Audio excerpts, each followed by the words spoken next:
Hello student, good morning. Monotonic function पढ़ा रहे थे और मोनोटॉनिक फंक्शन में हमने ये बताया कि बिना डिफरेंशिएशन के हम किसी फंक्शन की मोनोटॉनिसिटी कैसे चेक कर सकते हैं, उसके ग्राफ से चेक करते हैं। और साथ में हमने ये भी बताया कि किसी भी फंक्शन का मोनोटॉनिक होने के लिए वो फंक्शन कॉन्टिन्यूअस और डिफरेंशिएबल होना जरूरी नहीं है।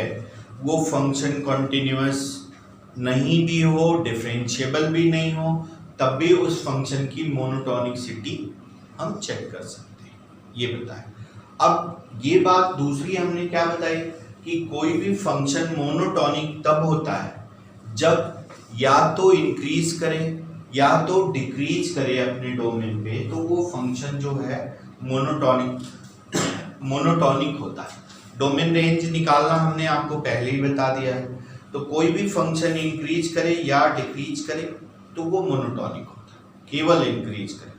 लेकिन ये दोनों जो केस हमने आपको बताए बिना डिफरेंशिएशन का यूज किए हुए फंक्शन की मोनोटॉनिसिटी निकालना हमने बताया कि बिना, लेकिन ये चैप्टर तो एओडी मतलब एप्लीकेशन और डेरिवेटिव का टॉपिक है, मतलब इसमें डिफरेंशिएशन का यूज हमें करना ही करना है, तभी उस फंक्शन की मोनोटॉनिसिटी हम निकाल सकते हैं, तभी उस फंक्शन की मोनोटॉनिसिटी निकाल सकते हैं। अदरवाइज उस फंक्शन की मोनोटॉनिसिटी जो है हम नहीं निकाल सकते। तो अब हम ये तुम्हें बता रहे हैं कि कैसे डेरिवेटिव डिफरेंशिएशन का यूज करके फंक्शन की मोनोटॉनिसिटी निकालते हैं। तो अब देखो, डेरिवेटिव का यूज करके, और एक और हमने तुम्हें बताया था कि स्ट्रिक्टली इंक्रीजिंग का मतलब होता है x। स्ट्रिक्टली इंक्रीजिंग क्या होता है? x1 ग्रेटर देन x2 लें और implies that f of x1 greater than f of x2। तो इसको हम क्या कहेंगे? स्ट्रिक्टली इंक्रीजिंग कहेंगे, ठीक है, स्ट्रिक्टली इंक्रीजिंग कहेंगे। और x1 ग्रेटर देन x2 लें और implies that f(x1) greater than equal to f(x2) आ जाए। इसमें देखो हमने कहीं भी डिफरेंशिएशन का यूज नहीं किया, तो इसको हम कहेंगे सिर्फ इंक्रीजिंग हम कहेंगे। दूसरा देखना कि अगर x1 ग्रेटर देन, कोई बात नहीं कि x1 जो है ग्रेटर देन x2 ले, कोई बात नहीं, x2 ले, तो implies that f(x1) less than f(x2) आ जाए। ये हमने लिखा रखा होगा, आप कंफ्यूज्ड मत होइए, ऐसे। तो ये ऐसा हो जाएगा और ये ऐसा हो जाएगा। वैसे वो भी राइट था, बट मैंने लिखवा रखा है तो आप सोचो कि सर कैसे लिख दिए, तो आपको कंफ्यूजन हो जाए। x1 लेस देन x2 तो implies that f(x1) greater then f(x2) हो जाए, तो इसको हम कहते हैं स्ट्रिक्टली डिक्रीजिंग फंक्शन।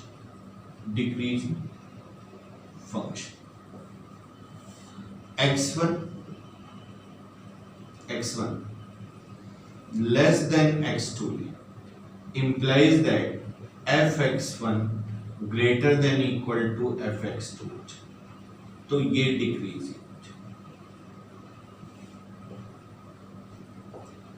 ये चार केसेस हमने बताए, स्ट्रिक्टली इंक्रीजिंग, स्ट्रिक्टली डिक्रीजिंग और डिक्रीजिंग। चार केसेस हमने बिना डिफरेंशिएशन का यूज करके हमने आपको बताया कि इंक्रीजिंग या डिक्रीजिंग या स्ट्रिक्टली इंक्रीजिंग ये क्या होता है। अब हम डिफरेंशिएशन का यूज करके तुम्हें इंक्रीजिंग फंक्शन बता रहे हैं।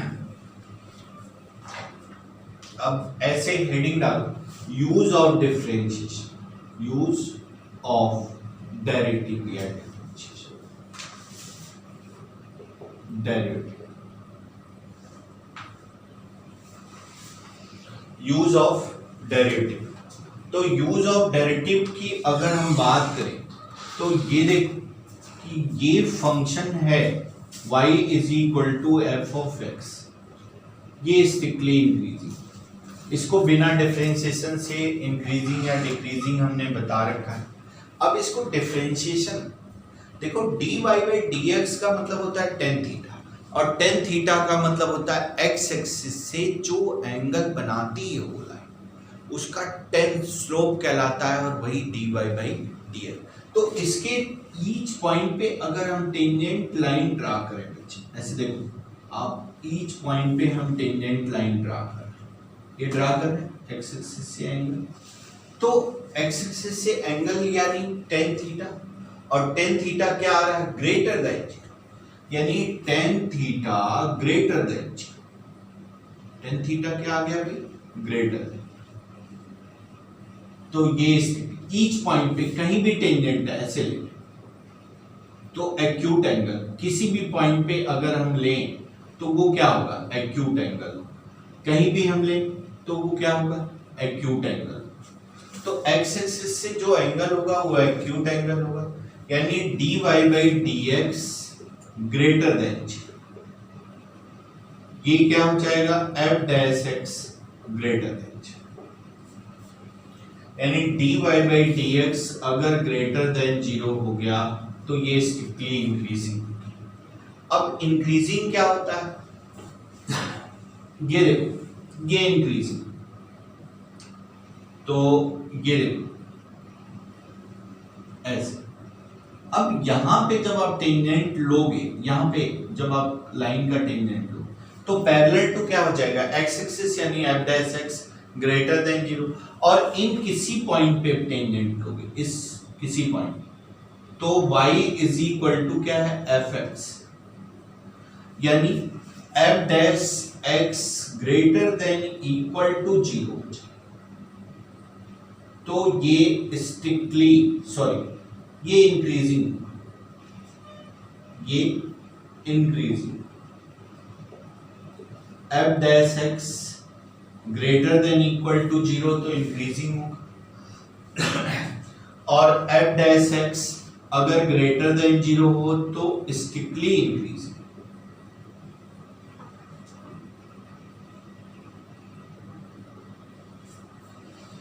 तो ये दो केस हमने डिफरेंट, f डैश x का मतलब dy बाई dx। अब स्ट्रिक्टली डिक्रीजिंग माने ये डिफरेंशिएशन का यूज करके, वो विदाउट डिफरेंशिएशन। तो स्ट्रिक्टली डिक्रीजिंग की अगर हम बात करें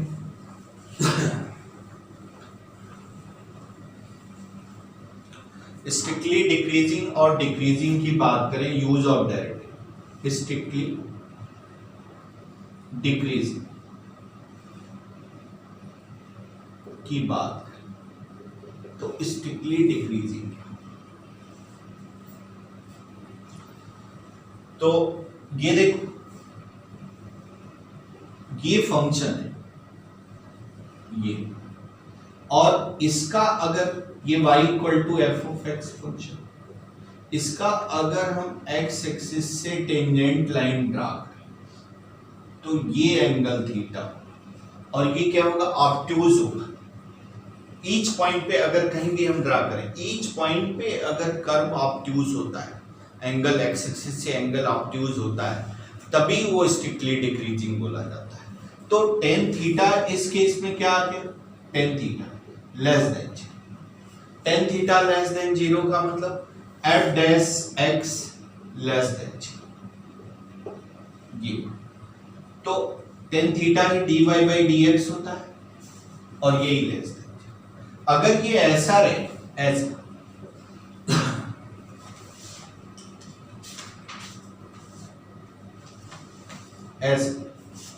y is equal to f. अब यहां पे जब आप टेंजेंट ड्रा करोगे तो ये क्या हो जाएगा, parallel to x axis, parallel to x axis हो जाएगा, तो dy बाई dx जो होगा वो जीरो हो जाएगा। और इस किसी पॉइंट पे अगर आप टेंजेंट ड्रा करते हो, इस किसी पॉइंट पे, तो एक्स एक्सिस से एंगल क्या होगा, ऑब्ट्यूज होगा, तो ये f डैश x ये क्या होगा, लेस देन इक्वल, तो ये डिक्रीज। ये डेरिवेटिव का यूज करके ये स्ट्रिक्टली इंक्रीजिंग, एनसीईआरटी में बस ये 4 ही केस है कि इंक्रीजिंग है तो F dash x greater than 0, sorry strictly increasing है तो F dash x greater than 0, increasing है तो F dash x greater than equal to 0, और डिक्रीजिंग है तो F dash x less than 0, और डिक्रीजिंग है तो F dash x less than equal to 0। अब सबसे बेसिक जो पहले टाइप का क्वेश्चन है पूरे एनसीईआरटी की अगर हम बात करें तो 2 ही टाइप का question, prove that the function is increasing और डिक्रीजिंग, या स्ट्रिक्टली इंक्रीजिंग या स्ट्रिक्टली डिक्रीजिंग, या ये फर्स्ट टाइप का। और दूसरे टाइप का क्या है कि अगर फंक्शन इंक्रीज कर रहा है तो किस इंटरवल में इंक्रीज कर रहा है ये तुम्हें बताना है। तो ये सेकेंड टाइप का क्वेश्चन, पूरे एनसीईआरटी में 2 ही टाइप का, लेकिन एडवांस के लिए अभी ये स्टार्ट हुआ और मैं एनसीईआरटी के लिए ये फिनिश हो गया।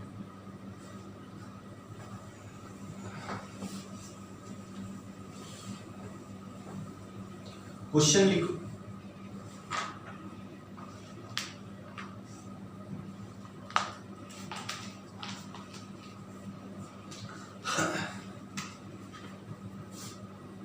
Question,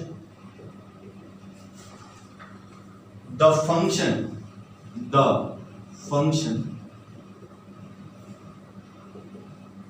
f of x is equal to log x cube plus under root x की power 6 plus 1 is strictly increasing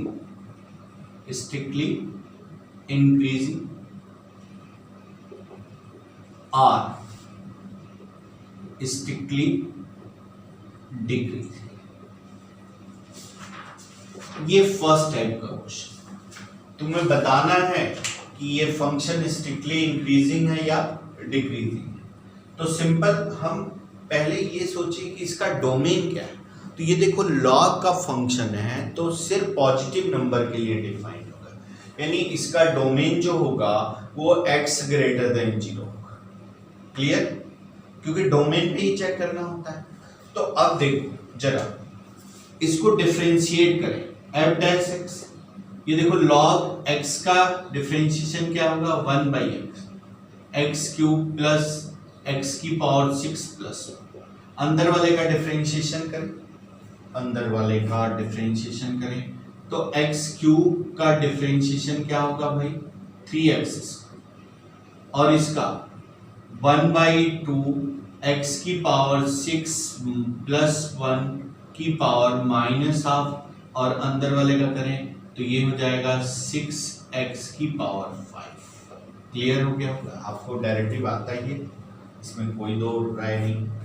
तो अब इसको जरा सिंप्लीफाई करो, ये 3 हो जाएगा, 3x² कॉमन ले लो, 3x² हमने कॉमन ले लिया और ये इधर गया तो इधर मल्टीप्लाई हो गया। तो ये क्या हो गया भाई अंडर रूट x की पावर 6 प्लस 1, यहाँ x² कॉमन ले लिया तो x3, और अपॉन डिनोमिनेटर में ये बच जाएगा तो अंडर रूट x की पावर 6 प्लस 1, और ये क्या हो गया x³ plus under root x की पावर 6 प्लस 1, ये और ये कैंसिल।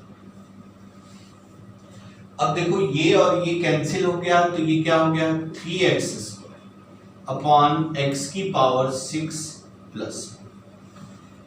अब देखना x की वैल्यू x ग्रेटर देन 0 इसका डोमेन, तो कोई भी वैल्यू यहाँ पे आप रखोगे x की कोई भी पॉजिटिव वैल्यू रखोगे तो ये ऑलवेज पॉजिटिव होगा, 0 कभी नहीं हो सकता।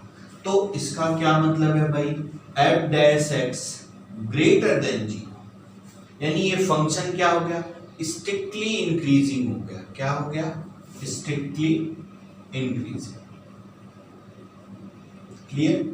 ये फर्स्ट टाइप का क्वेश्चन है तुम्हें जो एनसीईआरटी है। अब देखो जो सेकेंड टाइप का क्वेश्चन, सेकेंड या फर्स्ट टाइप में एक और क्वेश्चन लेते हैं।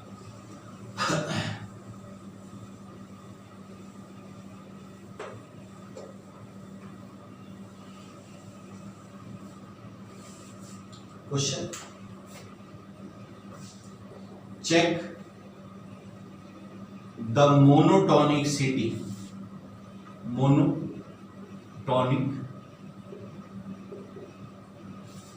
of function f of x is equal to x square plus 5। हमें ये बताना है कि ये फंक्शन इंक्रीजिंग है या डिक्रीजिंग, मोनोटोनिसिटी चेक करना है या नहीं है, ये भी बताना है। तो सबसे पहले इसके डोमेन के बारे में सोचें। डोमेन इसका क्या होगा बच्चे? डोमेन देखो, x की नेगेटिव और पॉजिटिव दोनों वैल्यू, तो अब देखो यानी इसकी जो डोमेन होगी वो x बिलोंग्स टू r। अब इसको हम डिफरेंशिएट करें तो f डैश x कितना हो जाएगा? 2x। अब देखना x की वैल्यू पॉजिटिव नेगेटिव सारी, तो अगर x ग्रेटर देन 0 होगा तो f डैश x क्या हो जाएगा भाई? Greater than 0। और व्हेन x लेस देन 0 होगा तो यहां नेगेटिव वैल्यू रखोगे तो नेगेटिव आ जाएगा, तो f डैश x क्या हो जाएगा? वो लेस देन 0, ये आ जाएगा। तो यानी सम पॉइंट पे इंक्रीज कर रहा है और सम पॉइंट पे डिक्रीज कर रहा है अपने डोमेन पे। तो इसका क्या मतलब है? ये नॉन मोनोटोनिक फंक्शन,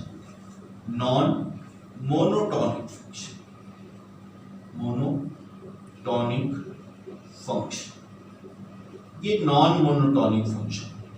अब जरा कहो कि सर ये जरा फील नहीं आया, तो फील नहीं आया तो इसको ग्राफ से देखें, ग्राफ से फील आते हैं।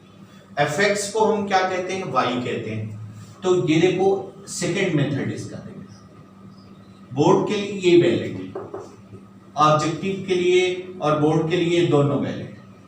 तो सेकेंड मेथड अगर हम इसका देखें तो ये देखो y is equal to x square plus 5, तो एक्स स्क्वायर कितना हो गया? y minus 5। अब देखो x square is equal to 4ay के फॉर्म में, पैराबोला क्या बनेगा? अपवर्ड बनेगा, और पैराबोला अपवर्ड बनेगा तो इसका वर्टेक्स क्या होगा? वर्टेक्स इसका होगा 0, 5। इसको 0 पुट करो और इसको 0 पुट करो तो y इज इक्वल टू 5 हो जाएगा और x इज इक्वल टू 0। तो ये देखो ये कोऑर्डिनेट एक्सिस है, लेट यहां मान लो आप 5 है, तो ये पैराबोला है। तो इधर जब आप इधर टेंजेंट ड्रा करोगे इधर, तो एक्स एक्सिस से ऑब्ट्यूज बनेगा, और इधर जब ड्रा करोगे एक्यूट बनेगा और ये ऑब्ट्यूज, यानी सम पॉइंट पे इंक्रीज कर रहा है और सम पॉइंट पे डिक्रीज कर रहा है। तो ये क्या है बच्चे? Non monotonic function, non monotonic function, tonic function, इसको हम कहते हैं नॉन मोनोटोनिक फंक्शन। मतलब नाइदर इंक्रीजिंग और नॉट डिक्रीजिंग की बात है। अब देखो ये तो फर्स्ट टाइप के क्वेश्चन है, जब क्वेश्चन तुम्हें दिया रहेगा और फंक्शन की मोनोटोनिसिटी तुम्हें निकालनी होगी। अब सेकेंड टाइप का क्वेश्चन देखते हैं। सेकेंड टाइप का कि अगर फंक्शन इंक्रीज कर रहा है या डिक्रीज कर रहा है तो वो किस इंटरवल में इंक्रीज कर रहा है ये तुम्हें बताना है, राइट? तो अब देखो सेकेंड टाइप का question,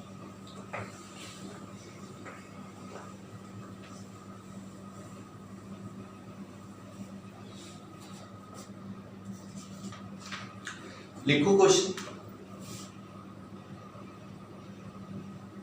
find the interval, find the interval where the function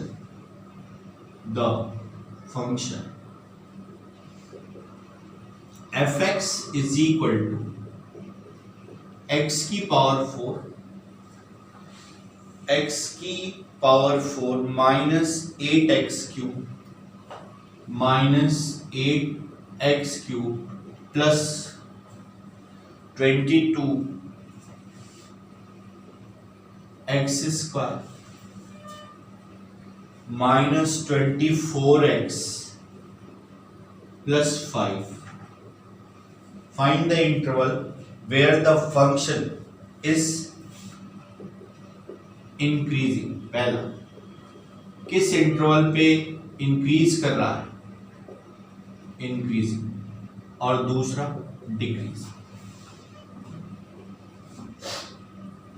अब ये सेकेंड टाइप का क्वेश्चन जो तुम्हारे एनसीईआरटी में, जो एनसीईआरटी में है वो कंपटीशन में है ही, जो कंपटीशन में है वो कोई जरूरी नहीं है कि एनसीईआरटी में। तो अब देखो ये इंक्रीजिंग है, तो इसको पहले डिफरेंशिएट करें। ये देखो एफ एक्स क्या है, एक्स की power 4 minus 8x cube plus 22x square minus 24x plus 5। F dash x ये क्या हो जाएगा, 4x cube minus 24x square plus 44x minus 24। अब देखो ये 4 से डिवीड, पहला काम इसको डिफरेंशिएट कर दिया। अब देखो डिफरेंशिएट करने के बाद एफ डैश एक्स को 0 पुट कर देंगे, एफ डैश एक्स 0 पुट कर देंगे, तो ये 4 से डिवाइड कर दो तो x cube minus 6x square plus 11x minus 6 is equal, ये क्यूबिक इक्वेशन है, आप इसको फैक्टराइज करें। तो ये देखो इसका फैक्टर क्या होगा भाई, तो देखो इसका फैक्टर देखने का क्यूबिक इक्वेशन का तरीका है, ये जो कांस्टेंट है इसका फैक्टराइज कर दो। तो एक तो 1 इंटू 2 इंटू 3 और एक 6, तो पहला हम 1 चेक करें तो 1 और ये 1, तो x इज इक्वल टू 1, तो एक इसका फैक्टर हो गया। और जैसे आपको पता चला कि ये x इज इक्वल टू 1 इसका फैक्टर है, तो बाकी क्वाड्रेटिक हो गया। तो x ये देखो फैक्टराइज कर रहे हैं, इसमें से यही हम कर दे रहे हैं, इसमें से आप क्या करो x माइनस 1 फैक्टर, तो x स्क्वायर कॉमन ले लो, x माइनस, ये देखो x cube minus x square, तुम्हारे पास कितना है माइनस 6x स्क्वायर, तो माइनस 5x, तो माइनस 5x कॉमन ले लो, तो x माइनस 1 फिर लिख दिया। अब देखना, सॉरी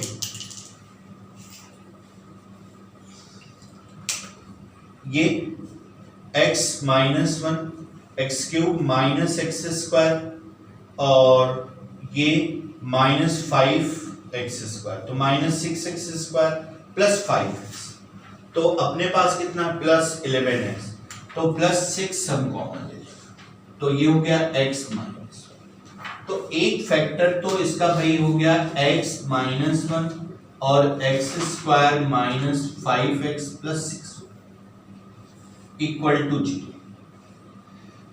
अब देखना कि इसका फैक्टर क्या हो जाएगा, तुम्हें पता ही होगा, x minus 1 x minus 2 x minus 3 equal to 0। देखो फिर से देखो हमने क्या किया, हमने ये जो कर्व का इक्वेशन है इसको डिफरेंशिएट किया, डिफरेंशिएट करने के बाद 0 पुट कर दिया और इसका फैक्टराइज। अब इसको नंबर ऑफ रियल लाइन पे लिखिए, ये देखो आप नंबर ऑफ रियल लाइन 1 2 3।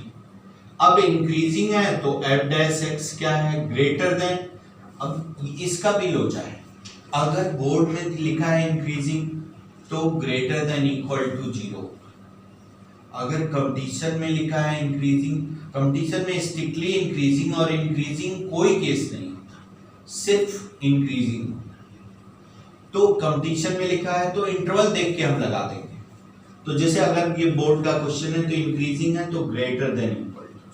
अब साइन स्कीम करें, प्लस माइनस प्लस माइनस, अब ग्रेटर देन 0 है तो पॉजिटिव का इंटरवल, पॉजिटिव ये तो ये इंक्रीजिंग के लिए जो इंटरवल होगा इंक्रीजिंग कौन सा होगा, ये होगा पॉजिटिव का और एक ये होगा, तो x बिलोंग्स टू 1 से 2 यूनियन ऑफ 3 टू इंफिनिटी। और अगर डिक्रीजिंग होगा, डिक्रीजिंग तो डिक्रीजिंग होने के लिए क्या होना चाहिए, F dash x less than equal to G. तो नेगेटिव का इंटरवल, नेगेटिव कौन है, ये है और ये, तो x belongs to minus infinity to 1 closed interval union of 2 to 3 या। तो ये सेकेंड टाइप का क्वेश्चन हुआ बोर्ड के साथ। एक और क्वेश्चन करते हैं, जरा इसको नोट कर लिए। तो एक और करते हैं,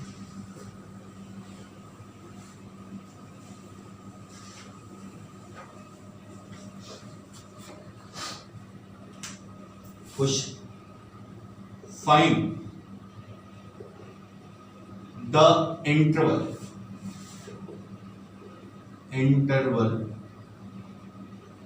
of function f of x is equal to कितना है, x minus 2 sine of x for every x belongs to 0 to 2 pi is strictly decreasing.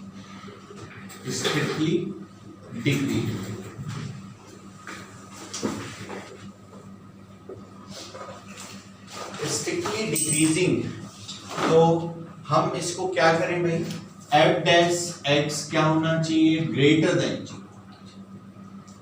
Sorry strictly decreasing है तो F dash x less than जी।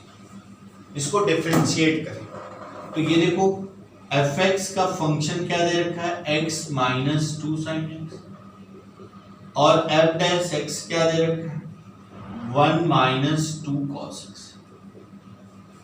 अब decreasing है भाई, तो decreasing है तो क्या होना चाहिए, ये लेस देन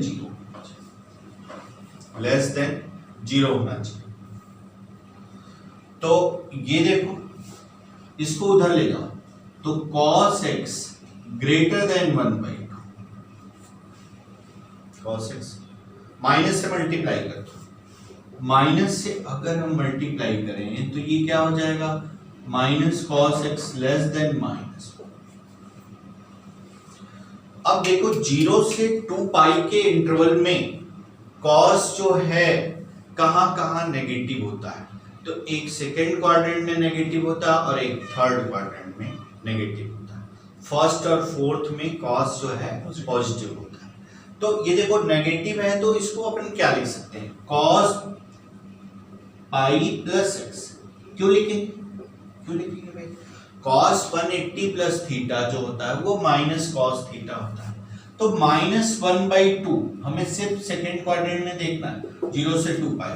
तो माइनस जो है वो क्या है, 1/2 सेकेंड क्वाड्रेंट में cos की वैल्यू cos 2 पाई बाई 3। तो ये देखो cos 2 पाई बाई 3, और ये क्या हो गया भाई, ये क्या हो गया, pi plus pi by 3। Pi plus pi by 3 क्या होता है, 4 पाई बाई 3। तो cos 4 pi by 3, cos cancel, तो पाई प्लस एक्स ये कितना हो जाएगा, 2 पाई बाई 3, और ये कितना हो गया, 4 पाई बाई 3। एक्स को क्या करो, सॉरी पाई को सब्सट्रैक्ट कर दो तो ये हो जाएगा माइनस पाई बाई 3, और ये क्या हो जाएगा भाई, पाई यहां सब्सट्रैक्ट करोगे, पाई सब्सट्रैक्ट करो तो ये पाई बाई 3। तो इस इंटरवल में ये क्या हो जाएगा, स्ट्रिक्टली डिक्रीजिंग हो जाएगा। Okay, thank you.